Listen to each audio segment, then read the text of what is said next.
તો જેટલા જતી મતી અને સતી જે બધા થઈ ગયા સૌરાષ્ટ્રની અંદર, એ બધા આ સોહમ જે મંત્ર છે ઈશ્વરને પ્રાપ્ત કરવાનો, અને આ જે ઉન્મુનિ મુદ્રા, આ બે વસ્તુ પર એ લોકોએ અમરત્વતા પ્રાપ્ત કરી.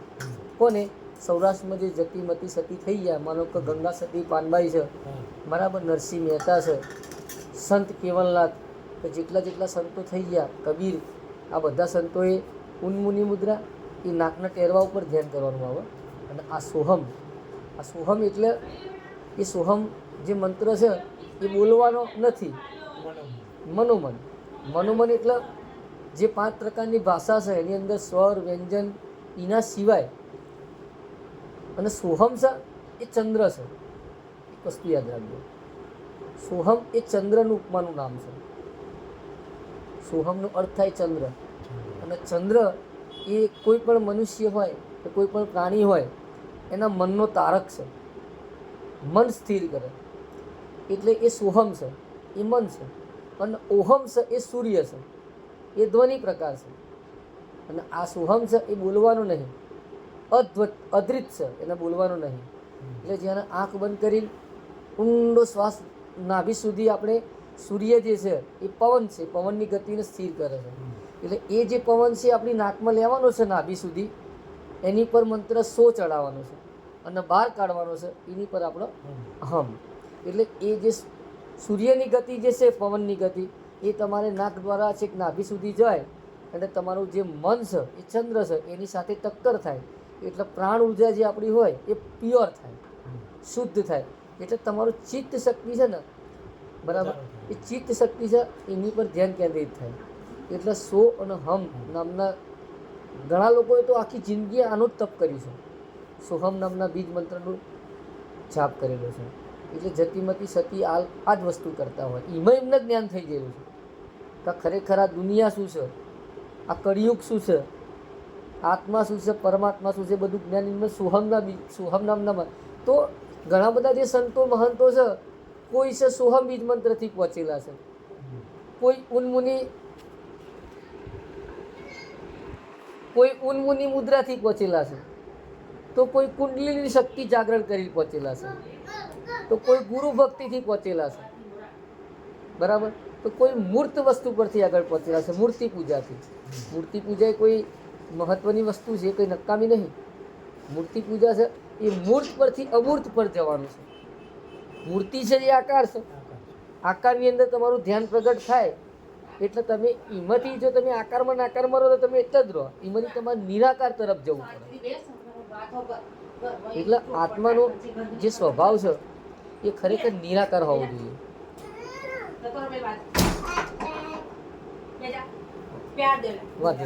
બોલો.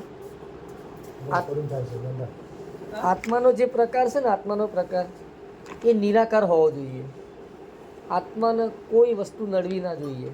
પણ અત્યારે શું છે કે આપણે આત્મીયતાથી નહીં જીવતા, આપણે ખાલી શું કરીએ છીએ, એક રોલ કરીએ છીએ.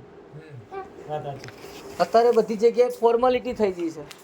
બાપુએ કાલ વાત નથી કરી કે ભાઈ અત્યારે ખાલી 2-4 ભજન ગાતા હોય અને લાલ રૂમાલ ખભા કરીને ભગત કરીને વાત કરી હતી. એટલે ખરેખર એ વાત સત્ય છે. અત્યારે કેવું છે, બાહ્ય દોડ થઈ ગયો છે. બાપુએ કાલ એ વાત કરી હતી. એટલે ભક્તિ અંદરની વસ્તુ છે, કે અંદરની જે નાડીઓ છે, 72,000 નાડીઓ છે, બરાબર. પિંગલા સુષુમ્ના નાડી 3 નાડી છે, બરાબર. તો આપણે કઈ નાડી ઉપરથી અને કઈ રીતે પરમાત્મા સુધી પહોંચવું, એ તો ખરેખર ગુરુ આપણને જ્ઞાન આપી શકે. એટલે સોહમ મંત્ર જે છે એ નિરાકાર મંત્ર છે. તમે જ્યારે એનો જાપ કરો અને 21,600 થઈ જાય એટલે એ જાપ અજંપા થઈ ગયો કહેવાય. જાપ અજંપા એટલે કે એ જાપ આપણે જપીએ છીએ ને 24 કલાકમાં, એ આપણને ખબર પડતી નહીં કે આપણે એની અંદર ઇન્વોલ્વ થઈ રહ્યા છે. એને જાપ અજંપા કહેવાય. તો આવી રીતે સોહમ નામનો જે મંત્ર છે ને, એ ખરેખર આ સંતો મહંતોએ જોરદાર રીતે એનો શોધ કરેલી છે. ઓહમ છે એ સૂર્ય છે, અને એ આત્મા છે, પરમાત્મા છે, ઈશ્વર છે. અને સોહમ છે એ આપણું મન છે. એટલે મનને સ્થિરતા કરવી. એટલે ઘણીવાર દશરથ બાપુ પણ કહે છે કે ભાઈ સુરતા ધરાવી કોઈ સંત, ઉલટ લગાવે ધ્યાન, અને મન પવન અને ગતિને સ્થિર કરે, એ ખરેખર એનો બેડો પાર.